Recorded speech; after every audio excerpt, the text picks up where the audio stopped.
It's time for the Jay Foreman Postgame Show. Here's Coy Detmer dropping straight back in the pocket.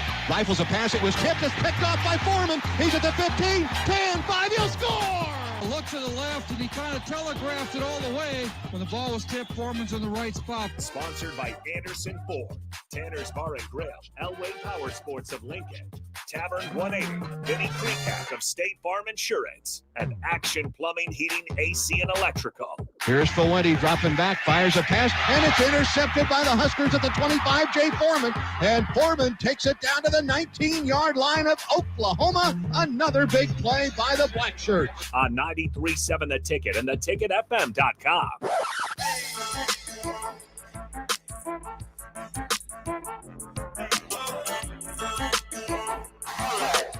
All righty, welcome in. This is the Jay Foreman post-game show. Jay Foreman en route to the studio from Memorial Stadium. This is what he's going to have going on. Most of the time, it'll be myself, Austin, opening it up, and then Jay will join us in about 10, 15 minutes or so. He's just literally got off the phone with him. He is on his way over. Nick Sainert, Austin Norman with you. It is the Jay Foreman post-game show. I want to thank all of our sponsors for making the post-game show possible. Anderson Ford, Vinnie Creekhack of State Farm Insurance, Elway Power Sports of Lincoln, Action Plumbing, Heating, AC, and Electrical, Tavern 180, and Tanner's Bar and Grill. All right, folks, how about this? 402-464-5685, the Honda of Lincoln hotline, and the Starter Heyman text line are open for you guys the rest of the way here. We'll be with you for a little over an hour, probably an hour and a half or so. 7:30-ish is maybe going to be the tentative cutoff, but it also goes as long as you guys want it to go. So if you guys have a lot of thoughts, you want to chime in, give us your instant reaction. Let us know on the Starter Heyman text line, 402-464-5685. Nebraska 1-0, their first home game to start the season. Since 2019, when they beat South Alabama, they are now 1-0 after defeating the Miners of UTEP 40-7. There was a small blemish. It was the fumble and obviously the fast-paced offense for that one drive that I believe, if I remember correctly, was 3 plays. That got to Nebraska. Obviously, they kind of picked on Malcolm Hartzog a little bit on that pass. Struggled to recover, and then he was able to, ultimately have a good and decent rest of the game. But ultimately, Nebraska, for the most part, did their job. Like, Austin, before I get to you here, I found myself sitting up in the press box at Memorial Stadium going, this, even at 7-7, it felt like, okay, Nebraska, you look up on the scoreboard, they had 30 more plays at one point than UTEP. They had over twice the amount of time of possession than the Miners did. You figured that, okay, over the course of time, even if it right now in the late stages of the first quarter and ultimately at the end of the first quarter, it was 7-7, you had this feeling, or at least I did, that you knew that in the third, fourth quarter, and ended up playing out this way, they would wear them out. And Nebraska was pretty comfortable the rest of the way.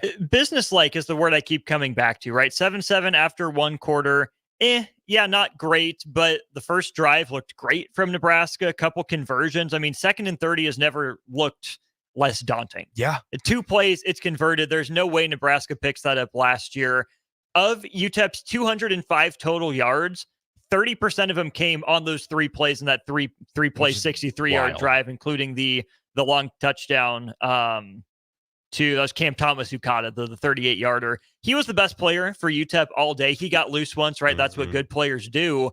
But you credit the defense for stepping up and responding. The offense sputters a little bit, but with the turnover, the punt, whatever. And then Nebraska's defense steps up, right? Last year, Nick, yes, that drive where Nebraska gets the safety, that drive's taking place around midfield.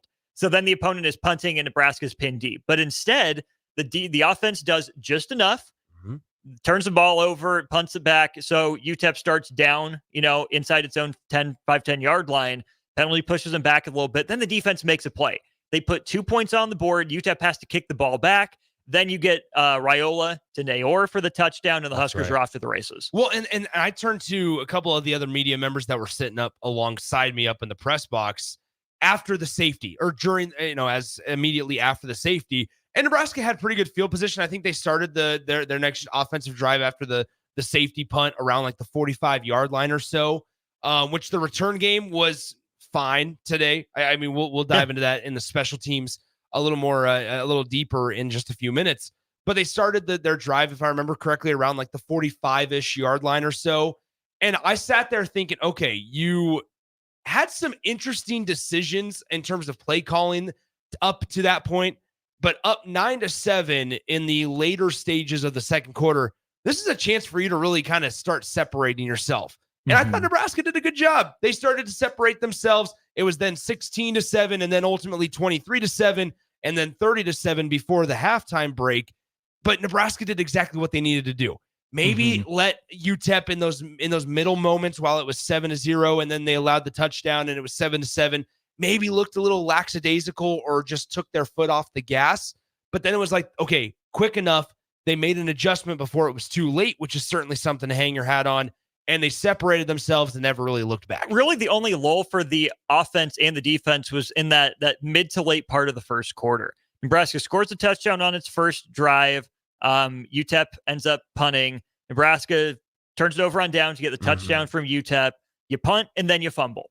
Yeah. That's how UTEP ended up with the ball where it did, because Dante Dowdell got the ball knocked out inside the 10-yard line. So you fumble at 10:48 in the second quarter. Yeah. That's when UTEP takes possession. You have the safety 19 seconds later, and then the long touchdown, 2 plays, 59 yards. So Nebraska had it at their own 41-yard line to start that drive. So within a minute, you go from, hey, we're stuck in a rut. Someone's got to step up and make a play. Guess what? It's Ty Robinson, Nash Hutmacher causing havoc. It's a decent punt return from Emmett Johnson was the one that caught it and took it back a little ways. And then Dylan Rhule steps up, right? That was the first touchdown of his career. And I'm going to credit Isaiah Nayor on that, right? Press coverage, he beats it, runs past his man. And last year, most of the last 3 years, I mean, maybe Trey Palmer's not getting caught, but the fact that Isaiah Nayor was able to keep his feet, it's great to be able to sustain drives. We saw quite a bit of that from Nebraska today, but sometimes you need dudes just to be dudes and go make plays. Nebraska's defense did it with the safety. Dylan Rhule, Isaiah Nayor did it. So you go from a tie game and, oh crap, here we go again. We just turned the ball over. Now UTEP has the ball with a chance to score. We've seen this story before. Nebraska's going to be playing from behind to 2 splash plays and you're up 2 possessions. Let's pause 10 seconds for station identification. This is Lincoln's home for sports talk on the FM dial. Also online at theticketfm.com. On the internet. KNTK FM Firth, 93.7 The Ticket. I think there's a lot to get to from obviously this afternoon's game. A lot of good things. I mean, honestly, let's call it what it was. There's a lot of good things to get to, especially with the quarterback play. Once again, Jay will join us here momentarily. He's making his way over. He's got some other things that he's taking care of, some business stuff, and he will pretty much every single home game that Nebraska has, and he'll join us just a little bit after we get started here, immediately after the final whistle. 402-464-5685, the Honda of Lincoln hotline. We are taking your calls. This is a show for you guys. Call in, text us, chime in on the Starter Heyman Jewelers live video stream, Facebook, YouTube, Twitter, Allo Channel 961. All places for you guys to get in touch with the program. Nick Sanders, Austin Norman, following Nebraska's 40-7 win against the UTEP Miners. Going back to it, though, there's a lot of really good things to talk about. And one of those, I will say this, there's depth, right? We noticed the depth for Nebraska football this afternoon. I want to specifically mention the wide receivers because, and maybe it even looks so much better when you have a quarterback that's capable of consistently delivering a pretty nice throw. But you look at the debuts for the 2 transfer wide receivers that we talk so much about, right? Isaiah Nair, 6 catches on 8 targets for 121 yards and 1 touchdown. Jamal Banks, the Wake Forest guy, we knew maybe not so much of a vertical threat, but on that 2nd and 30, he got the 19-yard pass completion on 2nd down and 30 to then make it 3rd and not necessarily manageable, but still open up the playbook even more so than 3rd and 20, right? Where he gets the 19-yard pass completion, had a great catch with 2 seconds on the clock to end the first half. And Jamal Banks, 4 catches on, guess what? 4 targets for 61 yards and a touchdown. That is a quarterback's best friend. When he can throw it in your area and you give instantly, just by being around on the field, you give a chance to the quarterback to make that catch. Doesn't have to be a perfect throw. We saw it It was a nice throw at the end of the half, but it was an even better catch. It was such an impressive catch from Jamal Banks. I told you this little nugget before we went on the air, Austin. Nebraska last year did not have a single game where a receiver surpassed 100 yards in a game. Oof. Not a single game last year did Nebraska have a wide receiver, a tight end, a running back, whoever, go for over 100 yards receiving. I understand. People are going to chime in on the text line. People are going to call and say, Nick, calm down. It's UTEP. But yet still, you played Northern Illinois last year. You played some bad Big Ten teams last year. You were still a 5-win team last year. And I'm not trying to paint that in a positive picture, but you couldn't luck into 100 yards once? Yeah, you couldn't get lucky through all of the shots that we saw with Jalen Lloyd and Malachi Coleman. I went through and I looked at the statistics, and it's kind of shocking how many times last season Jalen Lloyd or Malachi Coleman was your leading receiver with 66 or 72 or 81 yards receiving, but on one catch. And that not only tells me one thing, that you struggle to find ways to get them the ball more than just once or twice on that same route combination, same pattern, whatever it may be. But you also didn't have a guy that could deliver it. You got to deliver the mail, deliver the rock. So today, yes, it's against UTEP. Yeah, it was in perfect throwing conditions. I mean, let's be honest. It was a very warm day, little to no wind. It was good conditions to throw the football. But yet you did. You still did. And you got the job done. Isaiah Nayor, in his first game as a Husker, 6 catches on 8 targets, 121 yards in the tutty. Jamal Banks, 4 catches on, once again, 4 targets, 61 yards, and a touchdown. I was really, really impressed by the wide receivers today. I like the point you bring up, too, it's about who Dylan Rhule is throwing to and who's throwing to Banks and Nayor. Because a really good quarterback can elevate his receiving core, but only so much. Good receivers can only do so much if their quarterback can't get them the ball. Once Nebraska had Dylan Rhule in the fold, it was of utmost importance that they get him someone or a couple someones to throw to. Because you look down the list, Nayor with 6 for 121, Banks with 4 for 61, Janiron Bonner, but new career highs in catches and yards, 3 for 26. Not a lot, but that's a guy that didn't get the ball last year. Carter Nelson, it came late, but he had 3 catches for 21 yards. And then you get into the familiar names. Thomas Fidone, who was Heinrich Harburg's favorite target last year, 3 catches for a yard. Luke Lindenmeyer had a catch for 12. Alex Bullock, who was, Mr. Reliable, such as it was last year, pushed all the way down the depth chart. He was running with the 3s, maybe a little bit with the 2s, but he drew the pass interferences and the holdings with Jalen Gramstad in the game. Ja'Cory Barney, I think, should have had another catch, one that was negated there by penalty. So you saw Nebraska target athletic, playmaking difference makers that you don't get a guy to Dylan Rhule to campus without those playmakers. And same thing is true. You don't get those guys, the receivers, to campus without a quarterback like Dylan Rhule. There's certainly a lot to get to. We may take a quick break here in just a few minutes. Jay is just now rolling up to the studio, so he'll be able to get in here and give his thoughts on Nebraska's 40-7 victory. There's some guys that I specifically want to talk about. Ja'Cory Barney is one of those guys that I could tell from early in the game. All right, these guys, maybe young, maybe inexperienced, are going to be a part of Nebraska's plan going forward. I noticed that from a couple of guys throughout the course of today's game. Once again, 40-7, your final score between Nebraska and UTEP. Let's take a very short break. Jay Foreman, the Husker Hall of Famer, will join us on the other side. You can always chime in, call in, give us your thoughts, 402-464-5685 on the Honda of Lincoln hotline and the Sartor Heyman text line. We will hear from Matt Rhule, and I would assume Dylan Rhule is probably part of that list today, as Nebraska is 1-0. They will face Colorado, the Buffaloes, next weekend at 6:30 p.m. on NBC. Pregame on the ticket will be at 4 p.m. in the afternoon for that one, and postgame will run later into the evening, but that's no problem. Jay doesn't have a bedtime. I don't. Austin doesn't, so we'll be good to go next weekend. But we got plenty of stuff to get to. Jay Foreman joins us on the other side after a very short break. Stay with us here on the Jay Foreman Postgame Show on 93.7 The Ticket. Empower a child today with the Teammates Mentoring Program. Hope is only a conversation away when you choose to share your talent, time, and heart with a child. Together, you can build a relationship based on strengths and chart a brighter future, 1 week at a time. Find out how you can be a mentor by visiting LincolnTeammates.org. Become what you needed as a kid by joining the Teammates Mentoring Program today. Hay season is a race against time. Win that race with an all-new 1 Series round baler from Landmark Implement. The all-new John Deere 1 Series round baler is a revolutionary leap in baler technology that captures near real-time moisture and weight data that can be analyzed through Operations Center to improve your bale quality and farm efficiency. Are you ready to upgrade your hay equipment? Contact your local Landmark location for full details on the new 1 Series round baler and experience the Landmark difference. Tanner's Bar and Grill is the best place in Lincoln for a casual get-together, best place to watch a game, and the best for pre- and post-game. Catch college and NFL football as well as the volleyball action this season at Tanner's Bar and Grill at 30th and Yankee Hill. What's better than wings, cold beer, and a Husker win? Enjoy great food and drink specials every day and tons of TVs to catch all the action. Tanner's Bar and Grill, 30th and Yankee Hill.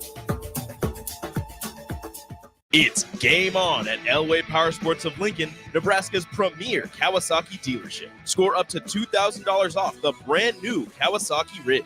Built for work or play, the Kawasaki Ridge takes off-road comfort to a whole new level. Rule the streets on an Indian motorcycle with customer cash and trade-in credits up to $2,000 during the month of August. On or off-road, Elway Power Sports of Lincoln has you covered with a large selection of motorcycles and side-by-sides in stock at their new 27th and I-80 location. Hurry in, the clock is running down. This is Jordy Ball for Anderson Ford. For years, Anderson has relied on an exceptional customer experience. But just this once, they're going to rely on a really great pitch. It's the Make It Ford Summer Sales Event. Lease a 2024 Ford F-150 for $399 per month. Experience better at Anderson Ford. Stock number 1003769, $399 per month lease for 36 months with approved credit, 7,500 miles per year, $56.52 and signing no security deposit required. Tax, title, and license fees extra. Residency restrictions apply. Program subject to change. Must have new retail delivery from Anderson Auto Group by 9/3/24. See dealer for details. This show's pretty rockin', huh? Yeah, I'm so glad my State Farm agent helped me go. Huh? My State Farm agent. They help me with options to personalize my auto insurance to get a great rate that fits my budget, so I don't have to give up the things I love. Wow. Hey, so do you think I could get your State Farm agent's number? Call your local State Farm agent, Vinny Kreekak, at 402-474-1173. Individual premiums and budgets will vary by customer. All applicants subject to State Farm underwriting requirements. Liberty Law Group is committed to the defense of liberty for those accused and the pursuit of justice for those injured. Liberty Law Group's relentless trial attorneys specialize in criminal defense and personal injury law. Navigating the legal system can be stressful, overwhelming, and full of uncertainty. Liberty Law Group is here to do the heavy lifting for you. We believe in treating every client with respect and understanding. When you're in need of legal assistance, trust Liberty Law Group to fight for you. Call 877-42-LIBERTY. That's 877-42-LIBERTY. At Jimmy John's, we don't make sandwiches. We make the sandwich of sandwiches. We use fresh veggies because we don't hate salads. We just feel bad for them. We make our sandwiches exactly how you want because you're the one who's eating it. And we bake bread all day, every day because stale bread isn't bread. It's croutons. Sandwich history is written by the victors. Good thing we have legible handwriting. Jimmy John's, the sandwich of sandwiches. Order pickup or delivery on the app. The Sleep Gallery at Schaefer's can help take the labor out of your Labor Day. Rest easy with special Labor Day savings so you can transform your restless night into a perfect sleep. And it all starts on a new Serta Perfect Sleeper mattress, now with up to $700 in Labor Day savings. Or you can get up to $1,200 off on a new Beauty Rest Black mattress when you add an adjustable base. Plus, get up to 48 months interest-free. Transform your sleep and rest easy this Labor Day in the Sleep Gallery at Schaefer's. Mindel Footwear is your solution against sore feet, blisters, and poor footing. Don't just take our word for it. Take it from Sip, who said he's never had a pair of boots more comfortable. You won't find Mindel Footwear in any store, sold exclusively at MindelUSA.com right out of Sidney, Nebraska. They're so confident you will enjoy the comfort their boots offer. If they don't work out for you, they'll cover the shipping to return them. Use code THETICKET for free shipping because your feet deserve a treat too. Mindel Boots, just try them on. Jay Foreman Postgame Show. Sponsored by Anderson Ford, Tanner's Bar and Grill, Elway Power Sports of Lincoln, Tavern 180, Vinny Kreekak of State Farm Insurance, and Action Plumbing, Heating, AC, and Electrical. What up?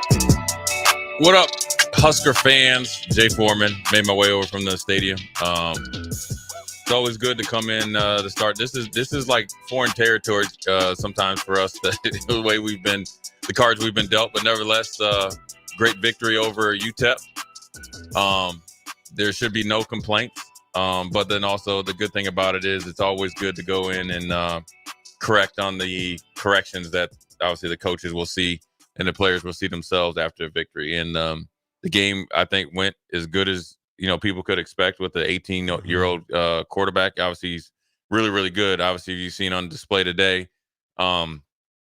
Looked very comfortable playing the position of quarterback. I always say that you can play pitch and catch, and had command of the offense. The biggest thing I think that people don't, I guess, give Dylan or quarterbacks in general, or don't, in my opinion, don't scout enough or evaluate is command of the huddle, pocket presence in general.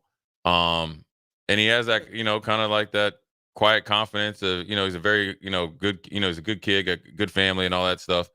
But, he works hard at it. So he has that confidence and it's not cocky. It's confidence because he's put the work in. Yeah. And I think also it lets you know that he's put in work with some of those receivers as well. Well, which is great. I got off before you got it here, Jay. I was telling Austin, I was so super impressed with the wide receivers, mostly the two new transfers, Isaiah Nair and Jamal Banks. Right. But I sat there and I was like, you have a guy that can get you the confidence intermediate routes of Jamal Banks.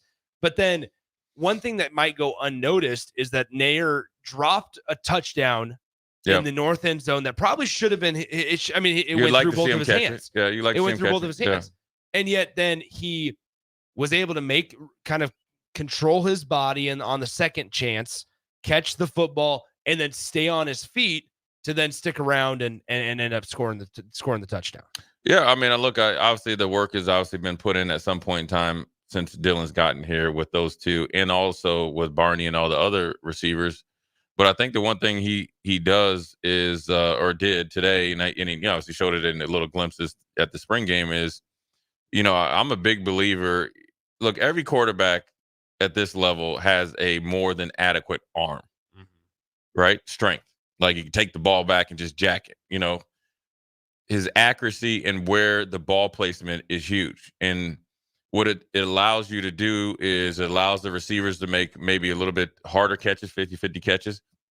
You're in the best league in college football, or it's the second best if you're an SEC fan. So you're able to place the ball in a position where your receivers, running backs, tight ends can catch it and get yards after catch. Now, then also what he's able to do is put a lot of stress, and I know this from my personal experience, is somebody that's very, very accurate. So when I'm thinking of like a Tom Brady or somebody like that, what they do is like death by 1,000 paper cuts, right? What also is really impressive, and obviously I know Dylan a lot more than most people. Yeah. And look at it differently. I look at what he does offensively or as a quarterback from a defensive perspective. The trajectory and the velocity on the throws, it just is just different. But then let's look at the holistic of the game, or just the whole breakdown of the game. Felt like special teams was good. A little bit more aggressive. I like that, right? I felt like we did that. Look, let's just, you can zoom in on an issue that Nebraska's had, and it's fielding punts and Isaiah Garcia Castaneda. You didn't have to worry about subbing in a dude in the middle of the second quarter because you had a guy muff it. Or you didn't have the all-time fair catch guy like we had in Martin a few years ago. Yes. I felt like that was good. So, and it's also big for IGC. Like small victories there. Right. Well, you got to think, IGC, had unfortunate injury history, and he's never really been able to get going. Battled back and obviously proved himself enough to be on the team, and then also earned the trust of all the coaches to be the punt returner, and had some decent returns. And then defensively, they did exactly what you want them to do. Establish the line of scrimmage, physical. And I will tell you this is a knock on, is this wood? Yeah. Whatever it is. I'll knock on wood. I felt like for the first game, I felt like the tackling was pretty good. I did. Yeah. I did. And the physicality, the effort, the lane. I call it play entry, lane integrity. So when you look at, there's stuff you can. I'm sure Tony White's getting in his car. Is like, man, we need to do that. I don't know the defense. He knows it a lot better, but I feel like it's a step in the right direction defensively is what you want in the second year. It looked like the guys were way more comfortable. So it allows them to play faster, makes them to be more physical, and they did what they had to do. And the opposite could be where we had it 2 years ago. Where you're up there jacking around with North Dakota for a while. Yeah. You're jacking around and get beat by Georgia Southern, and then the bottom falls out, and everybody's walking around, saying, "Oh well, here we go again." I like the first drive of the game. Oh, we're going to line up and just let you know in a hot day, right? We got you over there on the east side of the stadium. Now both sidelines were hot, but like they just tried to line up and lean on you a little bit, and then as the young quarterback started to get more comfortable, then you start to put more pressure on it. So on the defense, and so it's a good start. I felt like they were explosive when they needed to be. Obviously, they didn't empty the whole clip as far as play calling and everything like that, but conventional run game was good. Could always be better. I felt like Dante Dowdell, he's a big old dude. He ran physical. That's what you kind of need. I think Ramir did a good job, and then Emmett and Gabe came in and did their thing as well. So everybody's trying to say, like in the running back room, oh, we're waiting for like an Eric Dickerson. Yeah. I always say Eric Dickerson because he's my favorite running back. But when you have 4 different body types, 4 different like abilities or skill sets, they all play to their maximum today. So that, everybody should be, look, this is a start, a good start.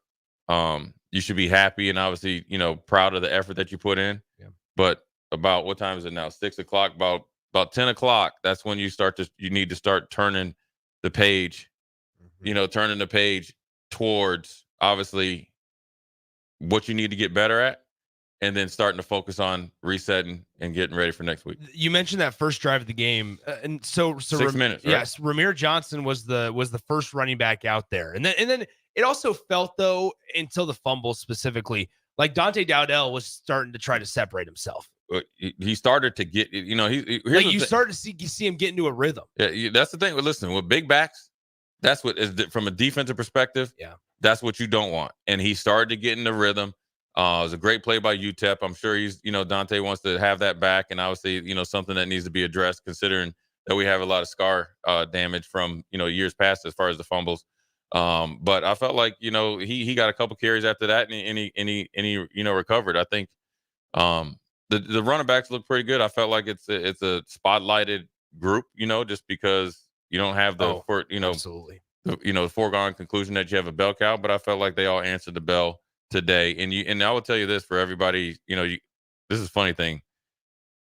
As soon as you win a game like this, people are like, oh, you need to do this or it need to be this. Listen, I would tell you like this is you can't, all you can do is perform against the opponent that you have and be sure that they did what they needed to do. And like I said, for this season, in this game in particular, and games like this in particular, this is a maturity test.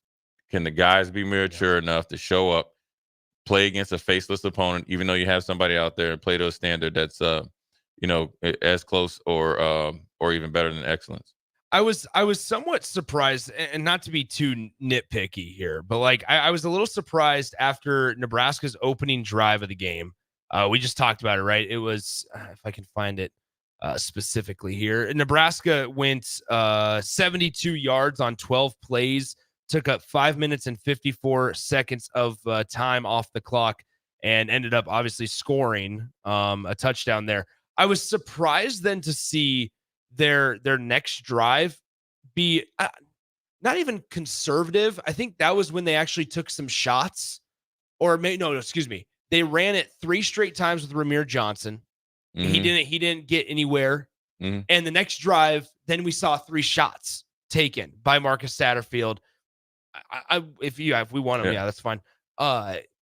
So once again, you saw like a change in not philosophy offensively, but then there was this time as well where they had the intermediate passing game working. They ran the ball. And then on second, there was a 2nd and 3 that I would have liked to see them take a shot on from the opponent's side of the 50. It was the drive that they went for it on 4th down. Right.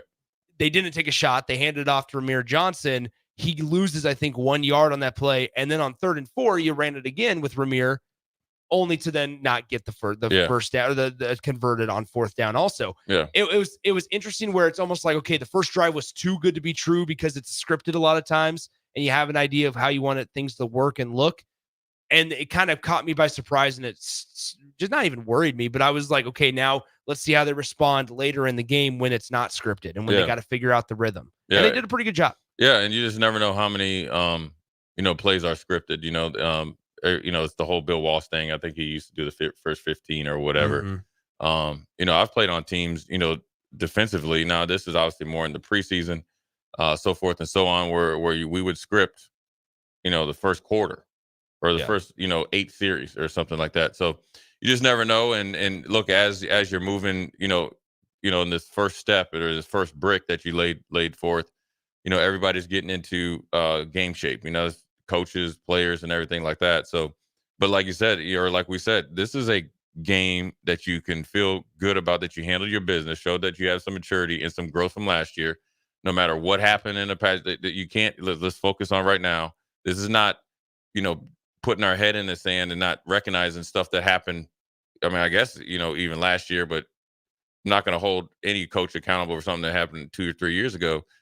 But then also to understand that as much as we're looking at as the players, or the coaches looking at the players, saying, hey, we needed you, with your footwork here and there. We need to be a little bit crisper and saying our blocking and so forth and so on. The coaches are also looking at their play calling. I'm sure Tony White's saying, man, I wish I maybe had a different coverage on this play, or this. I like this set or this front and coverage coming into the game, but I maybe didn't like the way it was executed in real time. And so everybody's in a evaluation and a process of trying to get better. So, it's no game's ever perfect. This game, just like golf, is a game of imperfections, and who, doesn't do it on the magnitude or a big mistake multiple times generally wins the game. I mean, Nebraska had over 500 yards of net total or yardage, 507. They had 223 rushing yards as a team on 47 attempts. That's over 4.5 yards per carry, 3 touchdowns on the ground for Nebraska. Nick, how many of those? Talk about I always say I call it conventional run game. That's the most important. And it's all. I mean, it's the most of it, because, and this is one statistic that I really wanted to point out at some point was you look at the rushing yards for Nebraska, and guess what? Dylan Rhule, not a single run. Right. He was sacked 1 time.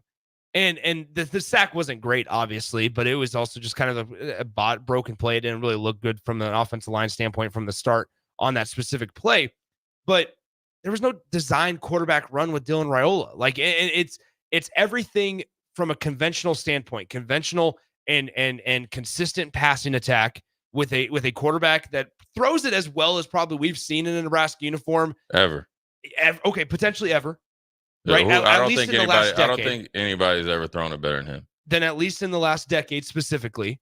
Yeah. And you went with a rushing attack that's conventional, just with a running back. You had one jet toss or jet pass in there with Ja'Cory Barney Jr., who certainly is going to be a part of things. I mean, they showed you right out of the gate that Ja'Cory Barney Jr. is going to be a part of things going forward. Yeah, let's get the 2 young pups. Let's get you guys right into the game. And what you've heard about Barney as a recruit, what you heard about him, out of the spring and obviously throughout camp or the assumptive is, he showed you out there today. Look, man, he's slippery and he is fast. He can go from first gear to 5th gear real quick. What I wanted to get to, though, is because you said not every game is perfect. Nebraska's defense specifically.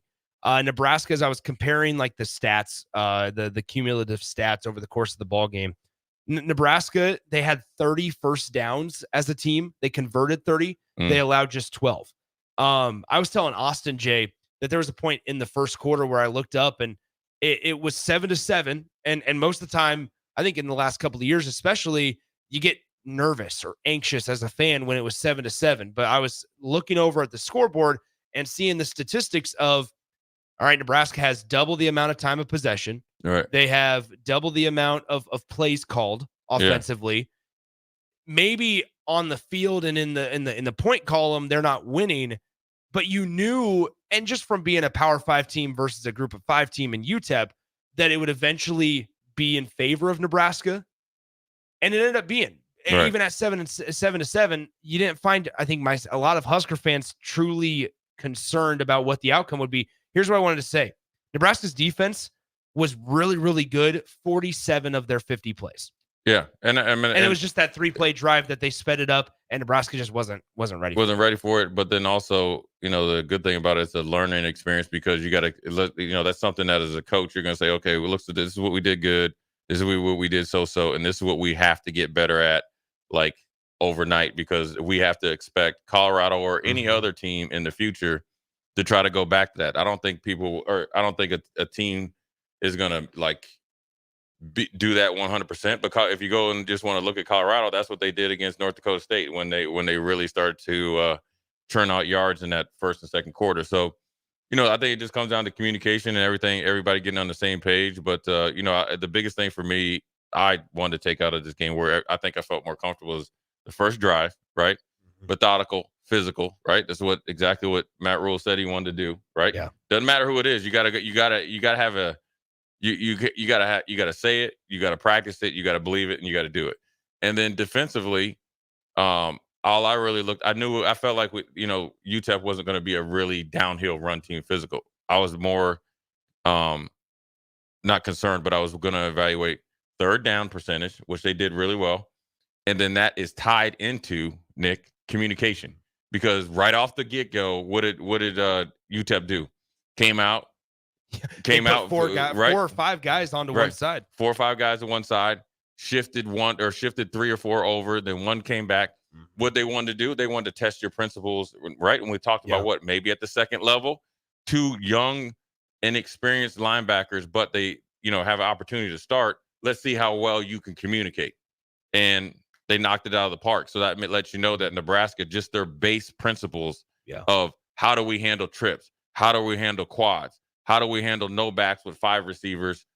They were ready for it. So it didn't really matter what UTEP was going to do after that. They were able to go out there and play aggressive, and that's why they looked a lot faster and physical against a team that was supposed to be able to challenge them out there on the edges. Yeah, UTEP 3 for 10 on third down attempts. Nebraska 11 for 17 today, 65%.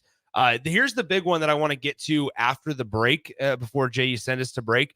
Nebraska, for the most part, stayed on schedule. And that was really, really important, I think, for today. We talked about it extensively last night in the high school game. Just as important at the college level. Huge. Stay on schedule, whether that was from Nebraska's short passing game, just across the middle on a couple of just easy pitch and catches for Dylan Rhule and whatever receiver was on that end of it, but or the running attack, that conventional running game on first and second down earlier in the drives, kept them on schedule. I want to get to that when we come back. Go ahead and send us to break, my man. Yeah, this is Jay Foreman Postgame Show. Live here at 1040 O Street with the ticker. We're going to take a quick break, and then we'll be right back. Hey, bestie. Whoa, how'd you snag that awesome set of wheels? I'm in the market for a new car, too. My friends at Members Own Credit Union. You're always in the driver's seat when it comes to your finances at Members Own. Always in the driver's seat, huh? Yep. They set you up with a loan that makes sense for your budget, with great rates and top-notch customer service to boot. Looks like we're going to need to make a pit stop. Let's go. I'll drive. Hit the road to financial success and explore auto loan options with your best financial friend, Members Own Credit Union. For details, go to membersowncu.org/drive. Federally insured by the NCUA. Ever wish you had another light switch on the other side of the room on a dark night? How much better would you sleep at night if you had a ceiling fan in your room? The High Electric Service Department is here to make your electrical what-ifs a reality. Whether you're looking to replace some outdated light fixtures or brighten up your counters with under-cabinet lighting, High Electric can handle all types of residential electrical installations and services. Give Erica a call at 402-466-6606 or visit high-electric.com to get started. MWR is dedicated to building attractive, affordable steel buildings that exceed your expectations. From commercial to residential to agricultural storage, steel buildings are cost-effective, attractive, and versatile. Plus, they're a lasting investment and an ideal choice. MWR uses Sentinel Building Systems out of Albion and can service you all over the state and region. If you have interest in a steel building, post frame building, or fencing, give MWR a call today at 402-980-5273 or go to mwrbuildingandfence.com. Empower a child today with the Teammates Mentoring Program. Hope is only a conversation away when you choose to share your talent, time, and heart with a child. Together, you can build a relationship based on strengths and chart a brighter future, 1 week at a time. Find out how you can be a mentor by visiting lincolnteammates.org. Become what you needed as a kid by joining the Teammates Mentoring Program today. Explain to me again why we're sleeping on the ground. Because we're thramping, thrift camping. It's saving us money and getting us closer to nature. But we don't need to thramp. I just combined our home and auto insurance with our State Farm agent, so we have a rate that fits our budget. All right. Do you think our agent can bring us an air mattress? Call your local State Farm agent, Vinny Krekak, at 402-474-1173. Individual premiums and budgets will vary by customer. All applicants subject to State Farm underwriting requirements. At Jimmy John's, we don't make sandwiches. We make the sandwich of sandwiches. We use fresh veggies because we don't hate salads. We just feel bad for them. We make our sandwiches exactly how you want because you're the one who's eating it. And we bake bread all day, every day because stale bread isn't bread. It's croutons. Sandwich history is written by the victors. Good thing we have legible handwriting. Jimmy John's, the sandwich of sandwiches. Order pickup or delivery on the app. This is Shane Podliska, mortgage lender at Lincoln Federal Savings Bank. I'm here to help you achieve your goal, the American dream of home ownership. Whether you're buying your first home or looking to refinance, I've got the experience and know-how to make it happen. So let's tackle this together. Call me, Shane Podliska, and let's get you into the end zone of home ownership. Member FDIC, Equal Housing Lender. Go Big Red. Personal banking like you remember. Ready to hit the road in style? Liberty First Credit Union is revving up your ride with unbeatable auto loan specials. Cruise away with rates as low as 4.79% APR for 48 months on a 2020 or newer vehicle. Need a longer term? No worries. They've got you covered with 4.89 APR for 60 months and 4.99 APR for 72 months. Hurry, these rates are cruising fast, so don't get left in the dust. Visit libertyfirstcu.com. Credit factors apply. Rates, terms, and conditions subject to change. It's time for a home technology makeover. And with special Labor Day savings on top name electronics, you can take your home, backyard, or tailgate to an all-new level. Choose from top name TVs like Sony, LG, and Samsung, including Samsung's popular frame TV that blends seamlessly into your decor. Experience game day throughout your entire home with a new audio system from Sonos, now with special Labor Day bundle savings. Transform your game day this Labor Day with the experts at Schaefer's. It's game on at Elway Power Sports of Lincoln, Nebraska's premier Kawasaki dealership. Score up to $2,000 off the brand new Kawasaki Ridge. Built for work or play, the Kawasaki Ridge takes off-road comfort to a whole new level. Rule the streets on an Indian motorcycle with customer cash and trade-in credits up to $2,000 during the month of August. On or off-road, Elway Power Sports of Lincoln has you covered with a large selection of motorcycles and side-by-sides in stock at their new 27th and I-80 location. Hurry in, the clock is running down. With a wide variety of menu options, including the best prime and Wagyu steaks in Lincoln, if you haven't been to Tavern 180, you're missing out. Try any of their steak options paired with one of their well-known martinis, and this will soon become your favorite date night spot. Call your friends for a casual get-together where steak, shrimp, chicken, and tasty cocktails await your arrival. Tavern 180, located next door to Tanner's at 30th and Yankee Hill.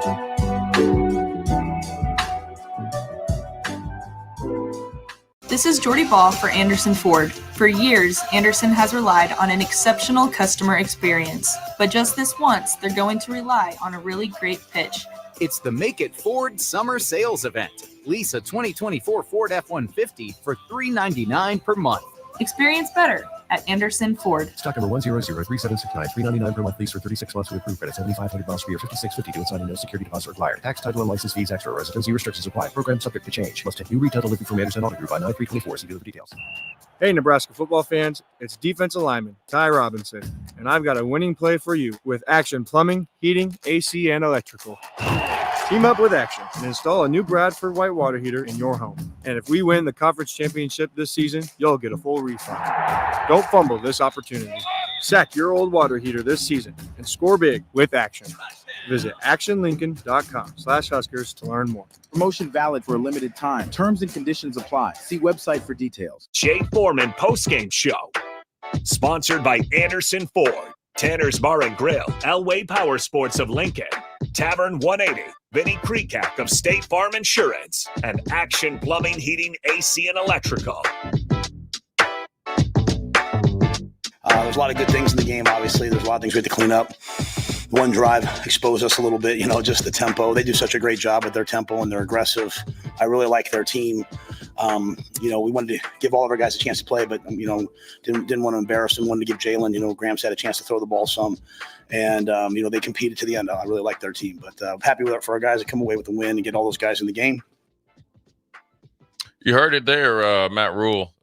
Quick, I guess synopsis of the game, and was right on point. But this is Jay Foreman Postgame Show, brought to you by Action Plumbing, Heating, and AC and Electrical, Anderson Ford of Lincoln, Tanner's Bar and Grill, Vinny Creekack State Farm, and then also Elway Power Sports of Lincoln. We'll get into those individual sponsors, a little bit later in the show. But he said it right. I think you don't want to embarrass anybody, but you have to do what you have to do. It's the first game. Look, you're not, as we get along in this season, every game isn't going to be like this. So you got to make sure it's a catch-22. You want to make sure you get enough guys in to try to, reward them for earning playing time through practice and stuff. But then also you want to make sure you establish your culture identity against any opponent, but better yet, an opponent that could pose some problems if you let them stick around too long. And so I felt like they did a good job of sticking the dagger in the heart, and then also just keeping it there. And then obviously, probably cutting down a little bit of the aggressiveness on the play calling, but you want to get those young guys in there to give them some experience as well. I also thought it was refreshing, and I'm not calling previous staffs liars when I say this. It was refreshing earlier this week when we heard Matt Rhule say we're not easing anybody into anything. And he was mainly speaking about Dylan Rhule there earlier this week. But even for guys like Ja'Cory Barney Jr. or for a transfer in like Dante Dowdell, who didn't play a whole lot at Oregon, like that's the reason why he wanted to leave Oregon, is because he felt like he maybe should have deserved some more opportunities in specific games. But when you look at, or even defensively, like they made this big deal earlier this week about we're not easing anybody into anything. And it actually didn't feel like it. Like right. they weren't. It felt like they were ready to roll. They were ready to go. And for the most part, Jay, this is what I kind of wanted to get into. They stayed on schedule. Right. I mentioned Nebraska was 11 for 17 on third downs today, 64.7% conversion percentage, which is pretty good. If you're converting, 6 out of 10 or 6.5 out of 10, if you want to round up. Their average distance on third down was 3.5 yards. Right. So for the most part, and to put that in perspective, UTEP's on the day was 9.5 yards. Right. That's a big difference between two teams, and understandably so. And obviously you want to be in that 3.5 rather than the 9.5, but to be able to stay on schedule consistently. And there was never really a situation outside of that third down and 11 after they got second and 30, after the third down and 11, which they did convert. There was never really a time where it was like, okay, yep, you know what? It's third and a mile. Let's just do a simple halfback draw, because there's just no chance that Nebraska gets it.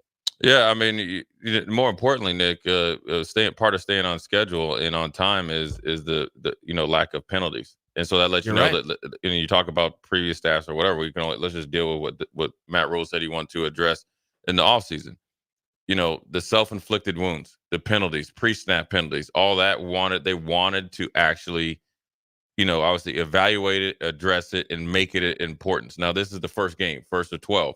But when you have only, 3 penalties on the day for 35 yards, that's how you stay on schedule. So you feel like when you go against teams that you have a physical advantage against, or in an athletic ability advantage against, you want to put yourself in the best, place possible to obviously put that on display. On top of having a young quarterback making his first start in front of 86,000 people, you want to make sure that you have him in predictable down and distance and stuff like that to make him more comfortable early in the game, let him be explosive. But then to the flip side, you talk about the defense and the offense of being able to be on schedule. All it tells you is they played really, really well on first and second down. Mm-hmm. Didn't matter, whether it was a run or pass, but they executed at a higher clip than they have in previous years on first and second down. And you're able to do that because you're winning at the line of scrimmage when you chose to run, and we saw that in the first drive. So you're able to be more efficient and conservative in the pass game. So you're able to play pitch and catch. Yep. And that's the upgrade, and that's the difference between having Dylan this year versus some of the guys that played in the past. And that's how you continue to do the things you need to do, which should be an everyday thing. The simple things, make the simple things look great. And then when he gets a chance, you start to see the trajectory, the accuracy, when to go deep, putting the ball in the position that only the receiver can make a play. And that's how you're able to, continue to score. And look, that's how you're able to be 7-7 in the first quarter. And then you have an explosive 23-0 third or second quarter, excuse me. So you go through the first quarter. You're like, I'm sure there was some fans like, oh, here we go again. And then you go into halftime 30-7 and said, you know what? I like what they did. It wasn't perfect, but it was actually respectable and on point to go in halftime with a 23-point lead. It was also nice outside of half or after the halftime break. They didn't just go on cruise control. Right. Like they still kept the pedal to the metal, maybe eased off of it just a little bit, but not a noticeable difference where you said, man, it just feels like they're just kind of just going through the motions out there. And because at 30-7, you expect to win the game, obviously, and they expected to win the game the entire 4 quarters, sure, but especially to not allow it to get to a 35 or 34-17 type of game or 37-21 type of game. Like to not allow that piece of it was something that I kind of said, okay, that's an improvement over previous years. They didn't cruise, but they also were able to tone it back a little bit and get some guys in. Yeah, you're able to knock 2 birds out with 1 stone. And it's just the standard is the standard. So let's just, obviously we're dealing with what we saw today. And this is the only thing you can think about is let you know that they must have practiced, repped, and made it a priority to finish practice, competitive practices.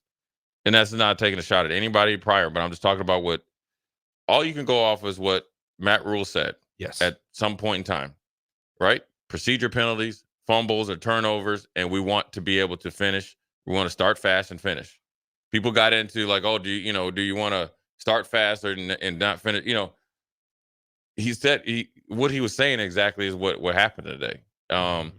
And so look, when the young guys go in or guys that's not starting go in, there can't be a drop off because we talk about it all the time on whether it's inside the huddle. A few times I've been on happy hour with you and or Rico or both of you guys, or when I'm in old school with DP. You're one play away from being a guy that maybe it's not on the travel roster to starting. So if you're not taking every practice rep like it's a game with the intent, and I'm big on intention, showing up with the right mindset to be at your peak and doing what you need to do to be the best player, then if you get thrown into a game like this, you don't perform, and then you can be a little bit disappointed, and then you're wondering, will I ever get another chance? And so from a coach's perspective, I can't speak for him, but I just only assume that like they got to be happy that guys went in there and continue with the same intensity as the guys that played in the first half, and whether it was a mix of guys that were starting and backups or just the backups.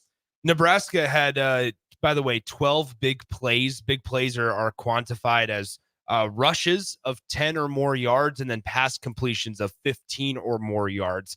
Nebraska, 12 of them today. All right, let's talk offensive line before we take our final timeout and get to some thoughts about next week's game. Matt Rhule talked about the offensive line, who Dylan Rhule, we know, sacked just once today. The rushing attack was relatively successful as well. Let's get some thoughts on the offensive line. Matt Rhule had this to say about those guys. I thought they were clean. This is a team that blitzes a lot. We gave up 1 sack where, Dylan had to come out and we got beat on a late twist and Dylan signaled something. The receiver didn't get it. That's one of those things going back to, we have to be cleaner at when you play, you get into Big Ten play, you can't have missed signals. So we have to improve. But had that ball gotten out, I think we'd have come away from the day with no sacks. And really, again, those 3rd and 12s, even, we had that unfortunate OPI moved us back. It was like 2nd and 17 or 3rd and 17. We hit 2 plays in a row. I thought the O-line gave great protection. And our backs do a good job of chipping, which is really good. He also just mentioned the offensive improvements compared to last year. And here's what Matt Rhule had to say. Yeah, we're a lot. I mean, we're better than we were, right? And so, even the crew that was here, they said, hey, what do you want to see on offense? I said, well, last time you called one of our games, you called us a disgrace on offense. So, and they were kind of like, oh, we don't mean that. I said, no, we were. Like, I don't take that offense. Like, that's where we were. The thing I didn't do was overreact. I didn't fire Sat and fire everybody. I said, okay, we'll get a little bit better. And now you're out there, you see guys making plays. You see the O-line block and tight end. I mean, our tight end play today was excellent.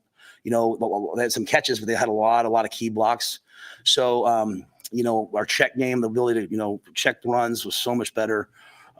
So yeah, I just think we're better than we were, and we're going to continue to get better. And the guys like Ja'Cory add a dynamic element. Now one of those plays got called back, but that would have been a dynamic play.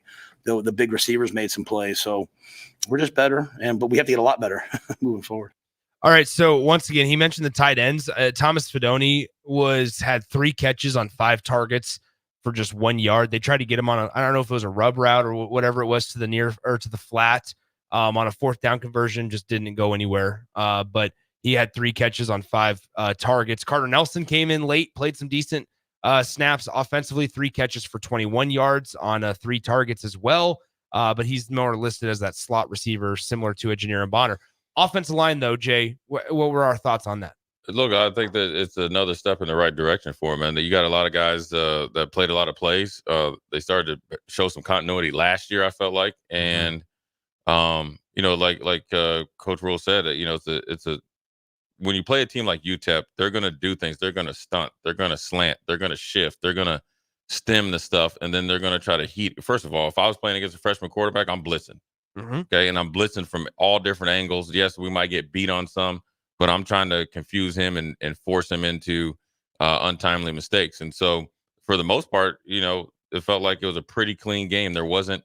The biggest thing for me, I evaluate this offensive line on is how many plays or how much do we improve on not allowing teams direct access to our running backs, whatever running play that is, or play action, or to our passing attempts with the quarterback. Because, if you could just be clean and whether you call it a stalemate or, you 50-50, you don't win and you don't lose. You got to feel like the running backs and the decision from the quarterbacks and all the skill position guys can win enough that you can stay on time, be on schedule, and then eventually wear a team down, and then you can become more explosive. I think the biggest thing that hurt Nebraska offenses in the past, and this is you could go all the way back to numerous staffs and offenses, is the direct access plays, whether it's mishaps or just guys just being let free into the backfield, then at the most inopportune time, and it just crushes the play, leads to defensive big plays, takes the momentum out of the stadium. So I think for the most part, it's a continuation of last year. Obviously, getting big fella Mazuka in there, I think it adds a little bit more of a physicality and attitude. It's good to see Turner out there. Then obviously, with Ben Scott and obviously Jenkins and obviously Bryce Benhart did a really good job of opening up some holes for 3 different types of 4 of them. All 4 running backs run differently, different play calls. It's noticeable, right? And they all were successful. Yeah. So that lets you know the offensive line is gelling. And they maybe have practiced these plays that are married to certain players, and then then it works out that way.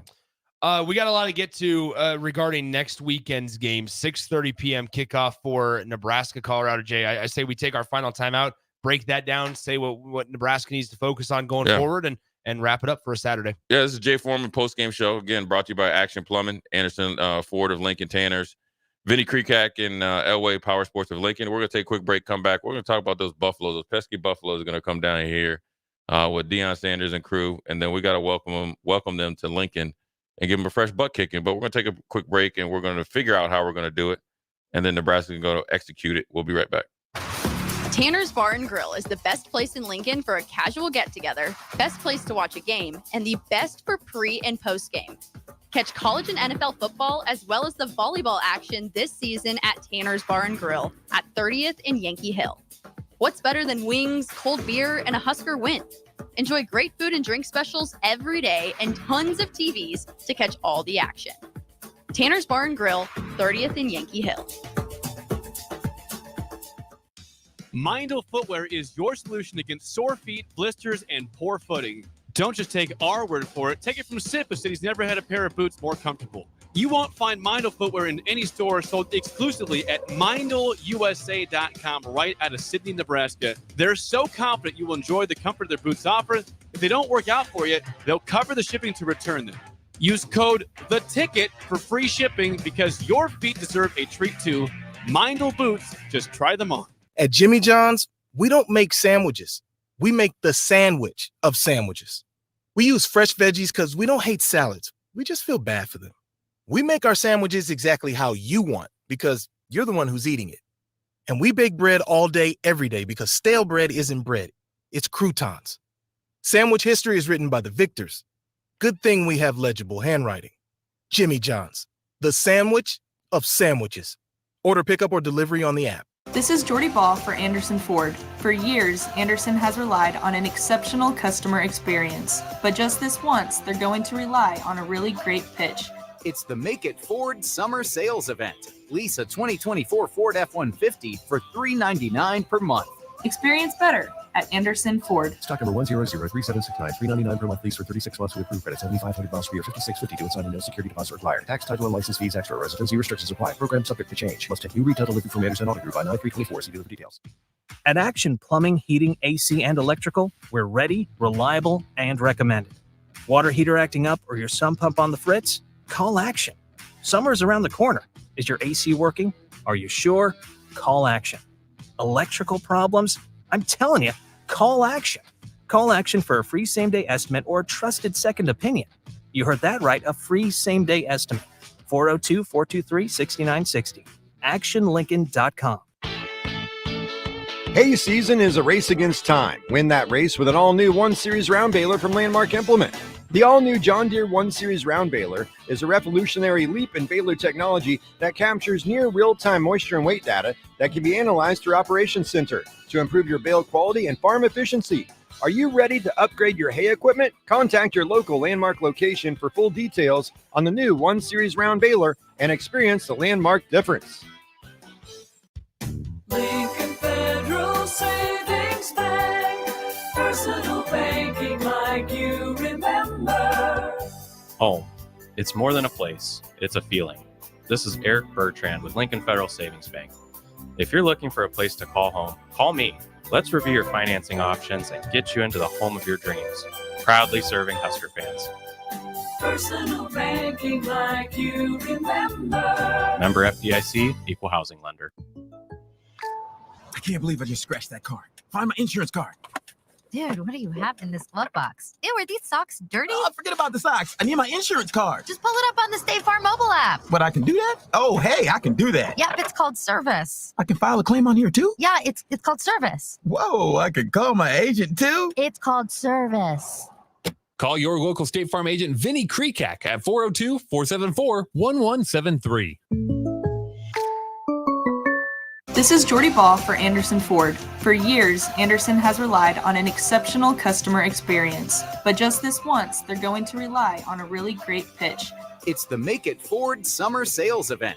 Lease a 2024 Ford F-150 for $399 per month.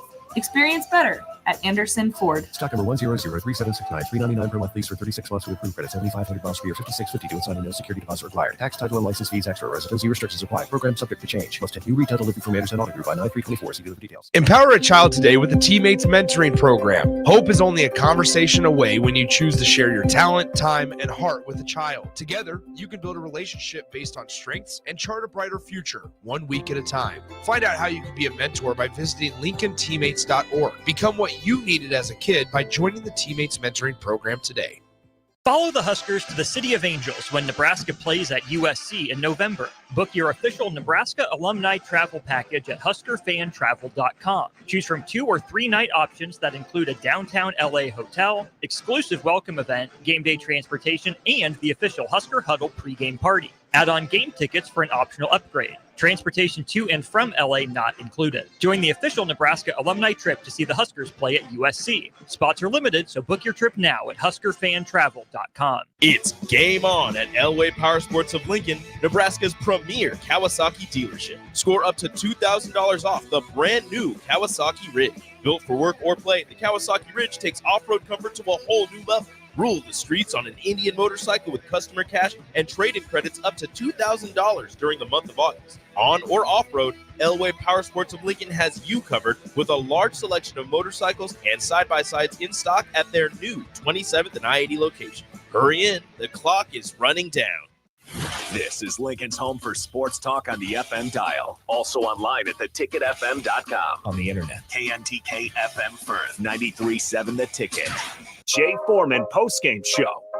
Sponsored by Anderson Ford, Tanner's Bar and Grill, Elway Power Sports of Lincoln, Tavern 180, Vinny Kreekak of State Farm Insurance, and Action Plumbing, Heating, AC, and Electrical.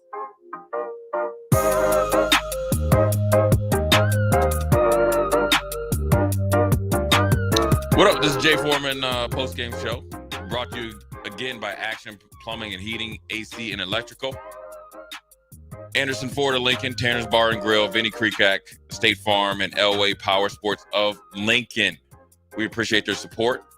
We'll be here for at least an hour, hour and a half after every Husker victory. Actually, every Husker game, but obviously we like it after victories. Yeah. There's no fair dodge in there, Nick. I mean, obviously the team is then, they get, where they got the 24-hour rule or whatever. I think they usually say in sports, celebrate it. But when you play Colorado, it is different though. Colorado week is different. If you don't know, you better know. And so the clock turns a lot faster, at least from my experience, and hopefully for everybody else's experience, when you play Colorado. We haven't beat Colorado. I don't know when the last time we've beat them, right? And they've beat them. They've been 09. Okay, 09. Okay, so that's too long. Yeah. Now we haven't played them every year like we did prior, but it's been 4 or 5 times they've been able to come in here and beat us. So, well, I mean, sorry, Jay, to interrupt you. No, you're not, but that's fine. I am. No, you're not. 2019, you allow them to come back. 2021, you allow them to come back. And 2023 now, last year, you got kind of boat race, 36, whatever it was. And that was a lot of self-inflicted wounds. You got to think that game. And look, you can't sit up here and say, if it was a fifth, everybody be drunk. You drive the ball down pretty much walk the ball down the field.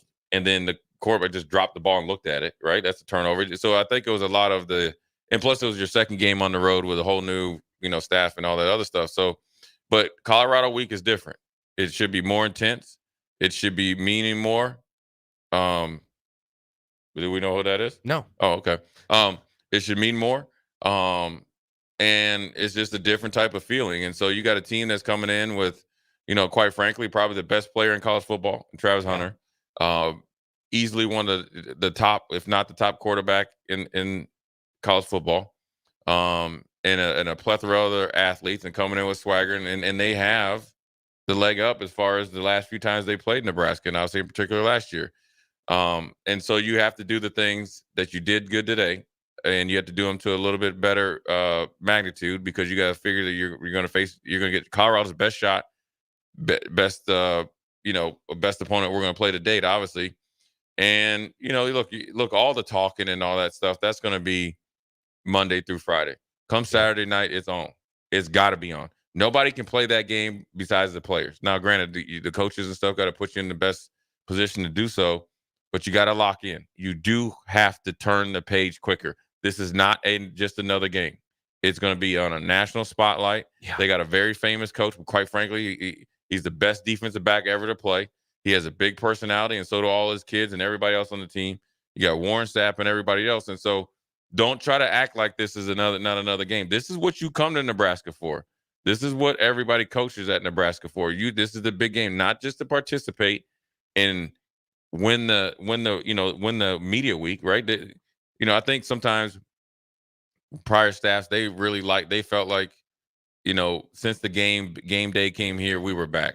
You're back when you beat a team like Colorado. It's a very winnable game. It's not going to be easy. You know the recipe.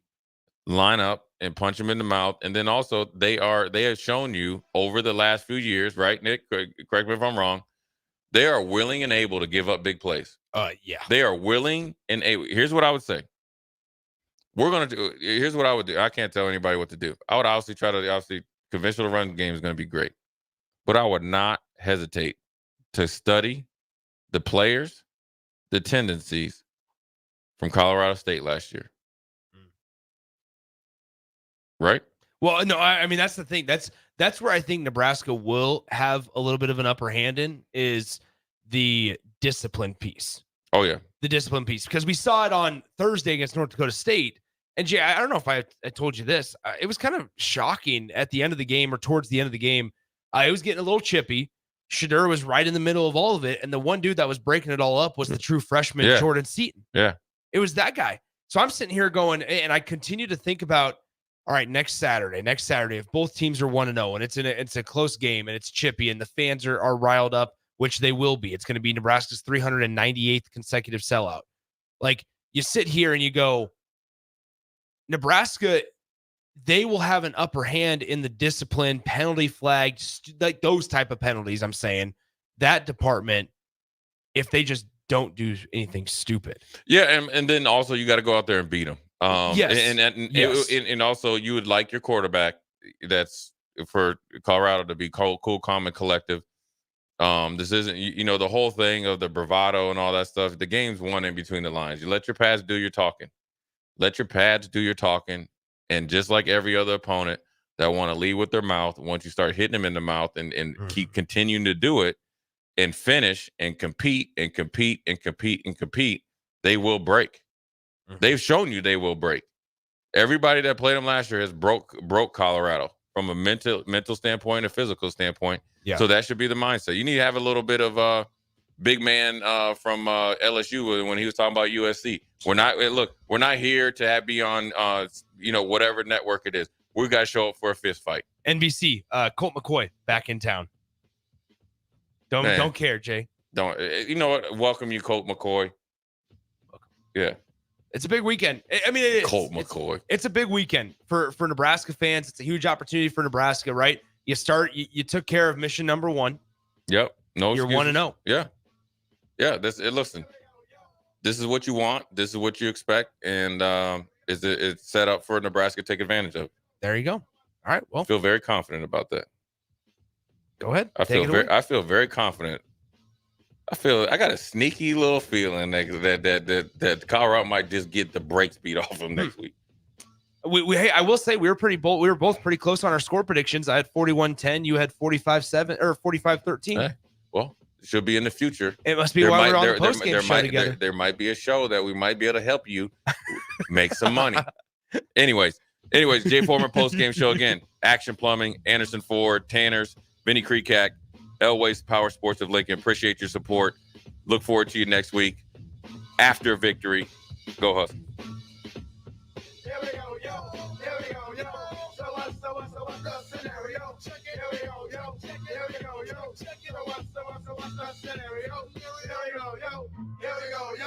So what's the scenario? Here we go, yo. So what's the scenario? Hey, bestie. Whoa, how'd you snag that awesome set of wheels? I'm in the market for a new car, too. My friends at Members Own Credit Union. You're always in the driver's seat when it comes to your finances at Members Own. Always in the driver's seat, huh? Yep. They set you up with a loan that makes sense for your budget with great rates and top-notch customer service to boot. Looks like we're going to need to make a pit stop. Let's go. I'll drive. Hit the road to financial success and explore auto loan options with your best financial friend, Members Own Credit Union. For details, go to membersowncu.org/drive. Federally insured by the NCUA. Ever wish you had another light switch on the other side of the room on a dark night? How much better would you sleep at night if you had a ceiling fan in your room?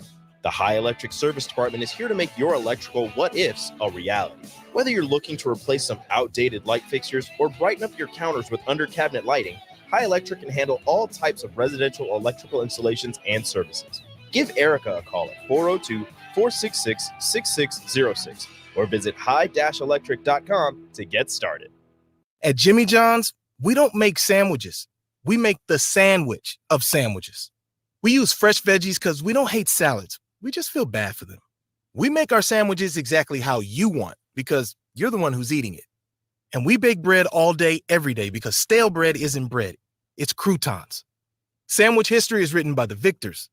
Good thing we have legible handwriting. Jimmy John's, the sandwich of sandwiches. Order pickup or delivery on the app. Empower a child today with the Teammates Mentoring Program. Hope is only a conversation away when you choose to share your talent, time, and heart with a child. Together, you can build a relationship based on strengths and chart a brighter future, 1 week at a time. Find out how you can be a mentor by visiting LincolnTeammates.org. Become what you needed as a kid by joining the Teammates Mentoring Program today. This show's pretty rockin', huh? Yeah, I'm so glad my State Farm agent helped me go. Huh? My State Farm agent. They help me with options to personalize my auto insurance to get a great rate that fits my budget, so I don't have to give up the things I love. Wow. Hey, so do you think I could get your State Farm agent's number? Call your local State Farm agent, Vinny Kreekak, at 402-474-1173. Individual premiums and budgets will vary by customer. All applicants subject to State Farm underwriting requirements. When you were a kid, clubs were cool. Robotics club and space club and stuff like that. But what do adults get? Book clubs and quilting clubs? Nah, forget that. How about margarita clubs and old-fashioned clubs? Get to Upside Bar and Lounge for the best clubs in town. Try all 10 varieties of Upside margaritas or old fashions and take home a free souvenir glass. Grab the whole crew and pair it with Taco Night on Mondays or Whiskey Wednesdays. Upside Bar and Lounge at 29th and Pine Lake. MWR is dedicated to building attractive, affordable steel buildings that exceed your expectations. From commercial to residential to agricultural storage, steel buildings are cost-effective, attractive, and versatile. Plus, they're a lasting investment and an ideal choice. MWR uses Sentinel Building Systems out of Albion and can service you all over the state and region. If you have interest in a steel building, post frame building, or fencing, give MWR a call today at 402-980-5273 or go to mwrbuildingandfence.com. Ready to hit the road in style? Liberty First Credit Union is revving up your ride with unbeatable auto loan specials. Cruise away with rates as low as 4.79% APR for 48 months on a 2020 or newer vehicle. Need a longer term? No worries. They've got you covered with 4.89 APR for 60 months and 4.99 APR for 72 months. Hurry, these rates are cruising fast, so don't get left in the dust. Visit libertyfirstcu.com. Credit factors apply. Rates, terms, and conditions subject to change. It's game on at Elway Power Sports of Lincoln, Nebraska's premier Kawasaki dealership. Score up to $2,000 off the brand new Kawasaki Ridge. Built for work or play, the Kawasaki Ridge takes off-road comfort to a whole new level. Rule the streets on an Indian motorcycle with customer cash and trade-in credits up to $2,000 during the month of August. On or off-road, Elway Power Sports of Lincoln has you covered with a large selection of motorcycles and side-by-sides in stock at their new 27th and I-80 location. Hurry in, the clock is running down. With a wide variety of menu options, including the best prime and Wagyu steaks in Lincoln, if you haven't been to Tavern 180, you're missing out. Try any of their steak options paired with one of their well-known martinis, and this will soon become your favorite date night spot. Call your friends for a casual get-together where steak, shrimp, chicken, and tasty cocktails await your arrival. Tavern 180, located next door to Tanner's at 30th and Yankee Hill.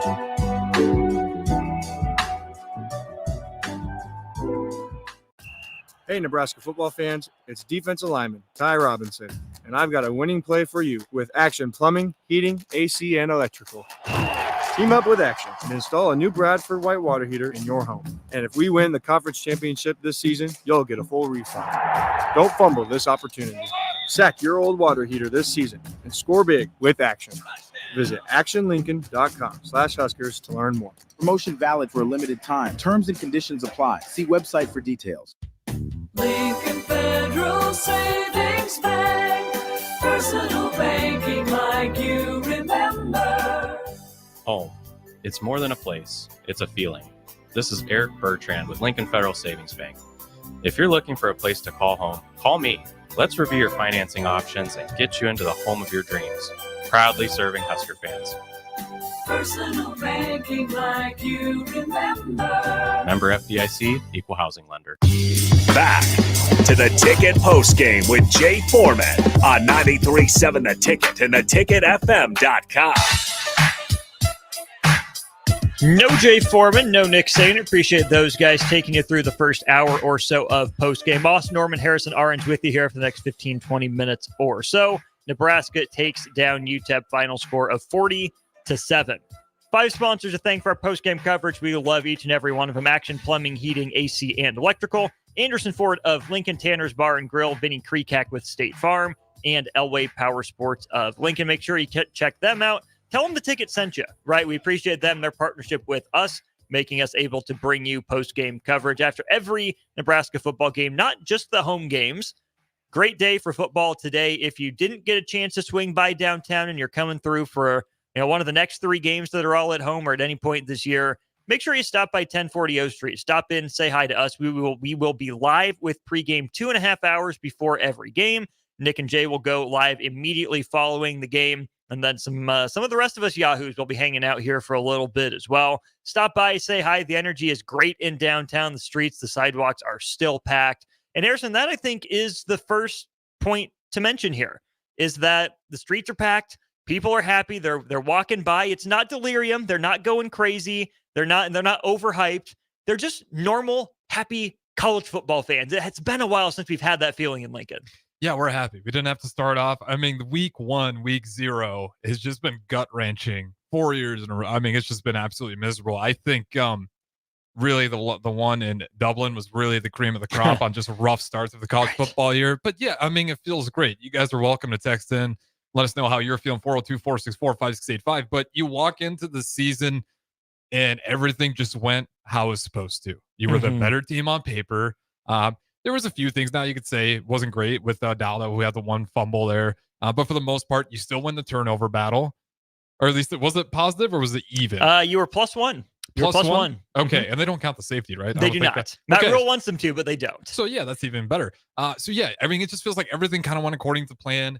The defense, although you might have thought the front seven wasn't as physically imposing as you might have thought, they still did enough. The run game was really getting just throttled down. UTEP was struggling, having a really hard time with it. The one time they caught Nebraska kind of on their skates was like 1, 2, 3 plays, touchdown, just going hurry up offense. But I mean, outside of that, you give up 7 points, but you still cover the spread. Dylan Rhule has a phenomenal game. The running back room, everyone looks pretty good. Nayor, big game. Banks, big game. And you got to see all the backups in, all the way down to the third string. So yes, everything felt like as it should. And it was for once, it feels like in forever, a good start to the season for Nebraska football. I said a couple times today, and I think even on Friday as well, when I was asked what I wanted to see out of Nebraska, I said I wanted a clean game. Dylan Rhule, no interceptions, couple risky throws that maybe get picked off in Big Ten play, but maybe he's learned now, right? These are the chances I can take. These are the chances I can't take.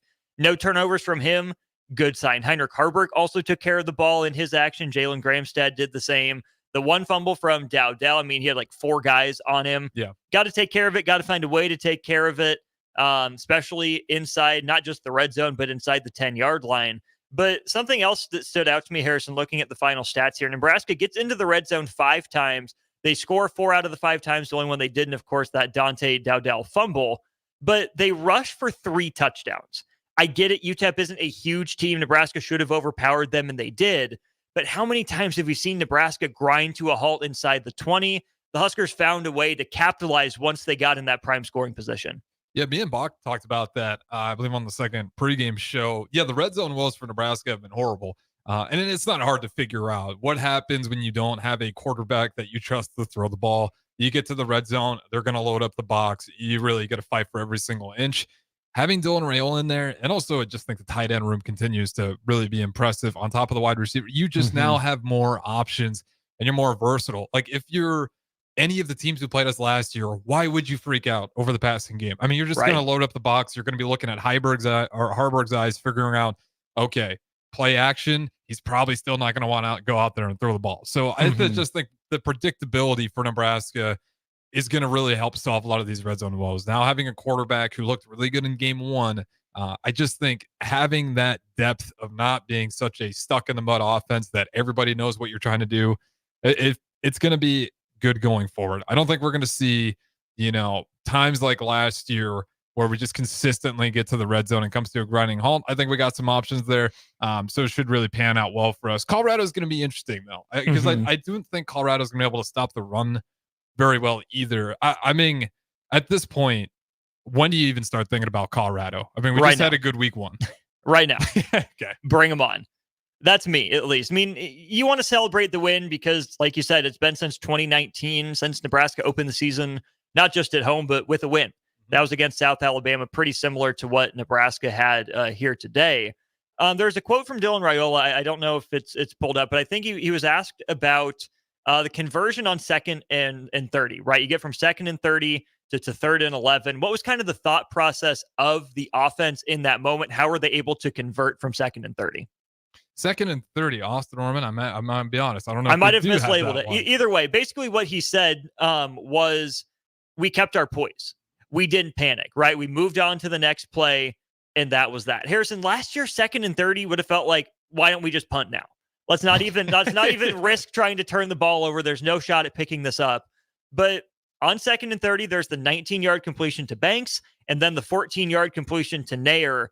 That's guys making plays, right? This is another thing where Nick and I brought it up a little bit in the first segment. The guys that were on the field a lot for Nebraska last year were relegated to second and third string. Nebraska went out and got legitimate starting players to push other okay players, down the roster a little bit. But you see the impact that getting capital D dudes can make where it doesn't feel hopeless even when you're 20 yards behind the sticks. Absolutely. And we do have the quote. Let's hear from the quarterback himself. Yeah, it's just a what's next mentality. We say it, and it's one thing to say it and then to believe it and act on it. So I'm very, very proud on how we acted on that. Coaches got us back in a groove, and we kind of started rolling, and we didn't look back. That part right there, just keep it moving. Like, don't worry. There's so many times last year where it just felt like this offense was one bad play away from panicking. And even with the fan base, like, that stuff feels contagious at times when everybody's starting to really worry about the next turnover. I always kind of wonder too, that sometimes when you're talking about turnovers all the time, feels like that's when they start popping up, because you got turnovers on the mind. It's hard to avoid it. But when you just have cool and collective Dylan Rhule, I think that's probably what impressed me more than anything else today, was the moment wasn't too big for him. Like, he even had some times in there where you thought you should have, threw the ball a little earlier, some missed assignments, but he never panicked. Like, it was just really cool and collected. UTEP gets a quick 7. Okay.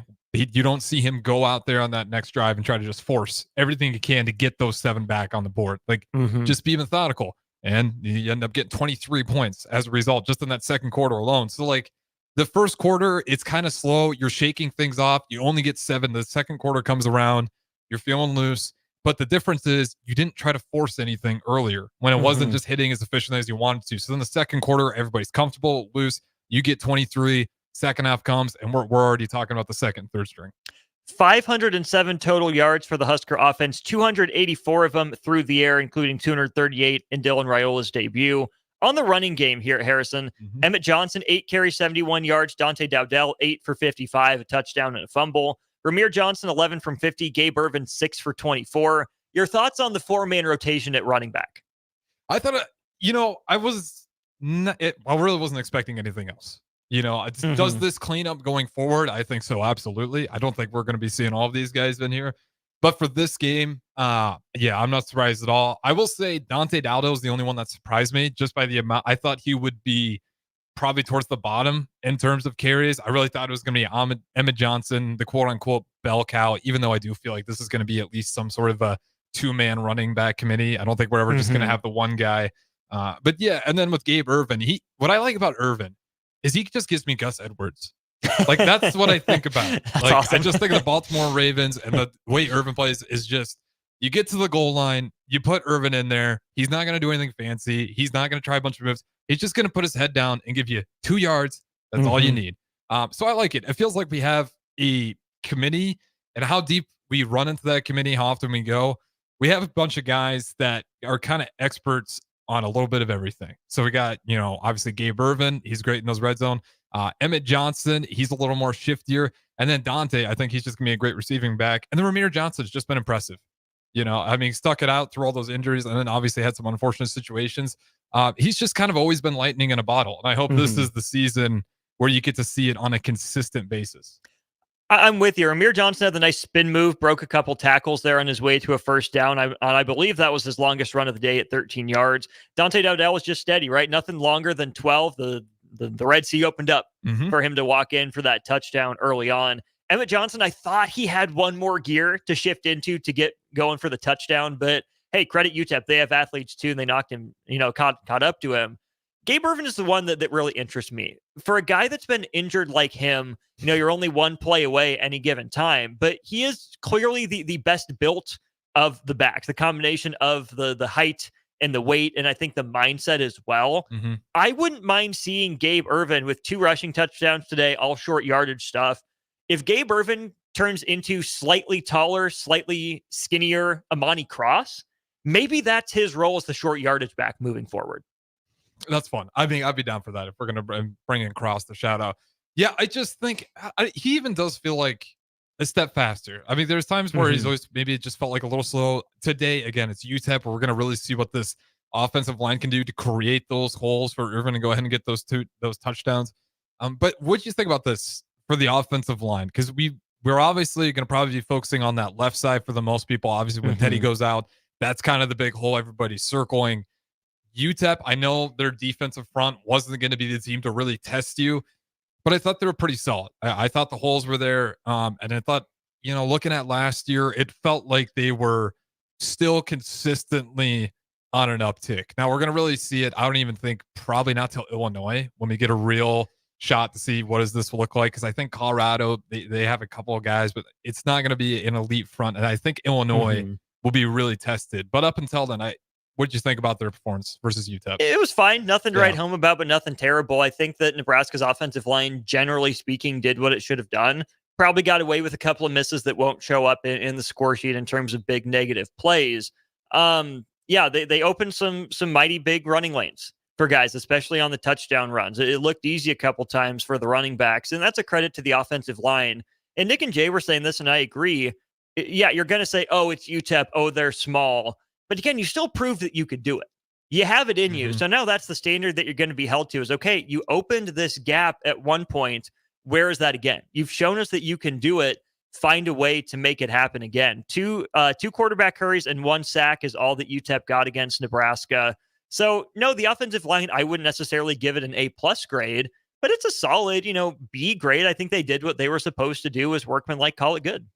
Yeah, there's only a few times where pressure got to Rhule. Also, I don't want to just hammer on these guys. First game, also with UTEP, new coaching staff, you didn't really have the carbon copy of what they were going to look like. So that was part of it. And I think, in that second half, despite having second, third stringers in there, I think you could still see the adjustment because they were picking up any sort of pressure that UTEP wanted to try to throw at you. What did you just think about Satterfield's play calling, though, especially against UTEP? Because this one's a great point. Because he's absolutely right. Unknown texter. I love that we controlled the ball 38 minutes and had 30 first downs. Yes, just consistently moving the chains, keeping your offensive line, and it just gets rhythm. We've seen it what it looks like before when you don't have rhythm, and then you're just really swinging for home run plays when you see fit. But this time, you could just methodically move the ball with the run game. You see what Dylan Rhule can do with the arm. He can throw it at some crazy angles. What did you think about Satterfield's play calling today? Fine. Yeah. The thing that I think I liked was that he knew his offensive line was going to get enough push that if Nebraska got into 2nd and 4 or less, he was going to take a shot down the field. That's when Nebraska dropped back to pass quite a bit. Touchdown to Nayor was second play of a drive on 2nd down, and there are multiple other examples of that as well, where in this matchup, Nebraska had the better, superior line in that matchup. So if you ran for 6 yards, 7 yards on first down, you think you can do it again on third. So that's where you take a shot to one of your talented receivers. If they make a play, great, fantastic, that's awesome. If they don't, well, hey, guess what? You're still feeling like you're in a pretty good position. I'm going to start beating this drum right now, immediately. Am I going to change many minds? Probably not, but I hope you guys actually legitimately listen to the point I'm going to make and not just get mad at me for being a Zoomer here. It's not necessarily about time of possession. More important than Nebraska holding the ball for 38 plus minutes is Nebraska scoring on 6 of its 11 drives.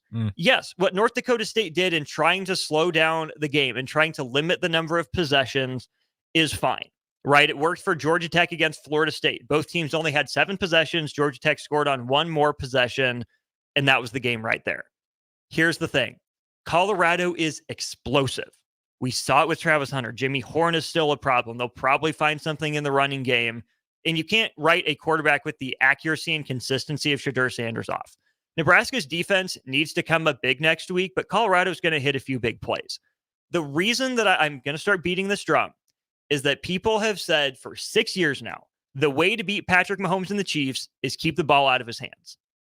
Okay, on its face, you start telling yourself, yeah, don't give him chances to score. Well, guess what? Patrick Mahomes is good enough that if he gets 5 drives, the Chiefs are scoring on 4 out of 5 of them. So unless the other team is scoring on 3 or fewer drives, it doesn't matter how little, the other team had the ball because they were more efficient. I don't care if Nebraska has the ball for 15 minutes in the game, but it's for 7 drives and they score, 5 touchdowns and 2 field goals. I would much rather have Nebraska, have 7 possessions and be efficient on them than have 7 possessions and only score 2 or 3 times. I don't think that's going to come up against Colorado. It is not a good defense. If North Dakota State torched it a couple times, Nebraska better as well. Time of possession will not necessarily determine the Colorado game. What's going to determine that is who scores on a higher percentage of their possessions. That's what it is. It's one thing to be, consistent, be methodical. And I'm glad Nebraska showed the ability to do that. But it doesn't matter how long you control the ball if you're going to mess it up with a boneheaded turnover at the end. Put the ball through the uprights for 1 point or 3. I don't care. Finish possessions with a score, and that's how you beat Colorado, not just holding on to the ball. Yeah. I mean, time of possession, what's the scoreboard? Literally. That starts right there. Like if it's 0-0, there's a few, if you want to play devil's advocate, time of possession, good for the sake of not limiting the other team, but get my team in a rhythm, get their defense tired. If bully them, depending on what they have. But until you have that lead, you don't want to play that game. Right. Because Colorado can score you in a hurry. Just like that. And if you're playing time of possession while it's still even and you spend an entire possession grinding, trying to get it, and you don't and score, you fall short, it's defeating. And then then you get Colorado, say they turn around, quick 7. Okay, now you can play time of possession again. You're down 7. And there's 10 minutes off the clock. Now you're out of your game. And now you're just trying to make up space. I just don't think time of possession, it's great when you're ahead, but before you're ahead, I don't even think you can really think about that stuff. I'm with you. Let's wrap up with 2 things from the text line here. On Colorado, 8557 said, I should say make Colorado have longer drives. I don't think they can put together a bunch of 8-play drives. Maybe not. I think Colorado does have good depth at skill positions. I do think that Shedeur Sanders is a good quarterback who makes the right reads consistently. Yeah. So we've seen Nebraska get picked apart by quick passing game. You just got to keep it in front, right? Keep it in front and then come up with a big play at the end as well. Yeah. Right? If you're going to be bend but don't break, be bend but don't break. I'd rather see someone step up and make a play. The other thing from Big B, and this is where I think we can get into just very briefly process versus results. Is it strange that Dylan Rhule didn't run at all? Should it be concerning? Colorado will bring it and flush him out. You want to go first or me? I'll set you up for this one. All right. In a game like UTEP where you win 40-7, yes, you look at the result, you got to win, you put up 40 points, 507 yards and all that. That's fine. I'm glad you asked me about Satterfield. I thought the play calling process was solid, was better this year. Dylan Rhule, again, maybe 1 or 2 dumb throws that I think he's going to learn not to make moving forward. But generally speaking, I was impressed with Dylan Rhule's decision-making. That tells me that he's not panicking. He's not running around like he doesn't have his head. So if the lanes present themselves, I have no doubt that Dylan Rhule will take the scramble for 4 or 5 yards against Colorado if it's there. Against UTEP, he didn't have to. He could afford to take that extra beat to see if anything would open up. He threw the ball away 2 or 3 times for his incompletions. So, no, I am not at all concerned that Dylan Rhule didn't run. If it presents itself against Colorado and he's hesitant to run, yeah, then I'll be concerned. But I thought the fact that he didn't run was actually good process, good decision-making, seeing if anything would develop. And I trust him to make the right reads against Colorado next week. Yeah, I'm not worried at all. You even saw it on the one throw. He starts running up, looks like he's going to run. He was just doing it to set up the throw. Yeah, exactly. He is so eyes downfield, going through his progressions. If I had to make one comment, he looks at his progressions a little too hard. Like there was a few times where I'm like, just take the check down. Like you're waiting for the home run play. Like that's nitpicking though. I mean, he was phenomenal. And I think that's why he just didn't take off a lot. I think he really is. He's like, well, let's just see how long I can extend and hang out here in the pocket and see if I can get my guy open. But that being said, though, Austin Orman, we're going to wrap things up here. Final thoughts on the game. And were you right on your prediction? I had 41-13. I said 38-13, I think, final. So, no, I was not right. Not too bad. 8 points off total, but other people were closer than me. Let's thank Action Plumbing, Heating, AC, and Electrical, Anderson Ford of Lincoln, Tanner's Bar and Grill, Vinny Kreekak of State Farm, and Elway Power Sports of Lincoln for all they do for us getting post-game shows on the air. Night game next week, Harrison. 3 in a row. You ready? Oh, more than ready. I think the city of Lincoln is going to be ready for that one. And we'll be here, as always, like Austin Orman said. We got 4 of these in a row. So definitely you can always hang by the ticket studio. But that's going to do it for us tonight. Be sure to join us again next Saturday for the night game versus Colorado. This has been the postgame show. So what's the scenario? Check it. Here we go, yo. Check it. Here we go, yo. Check it. So what's the scenario? Here we go, yo. Here we go, yo. So what's the scenario? Here we go, yo. Here we go, yo. So what's the scenario? Are you ready for a new opportunity? Check out Sandhills Global. Join a dynamic team where your skills are valued and your career can soar. We offer full-time positions with a 4.5-day work week, competitive pay, excellent benefits, and a positive work environment. From IT and marketing to sales and finance, we're looking for talented individuals just like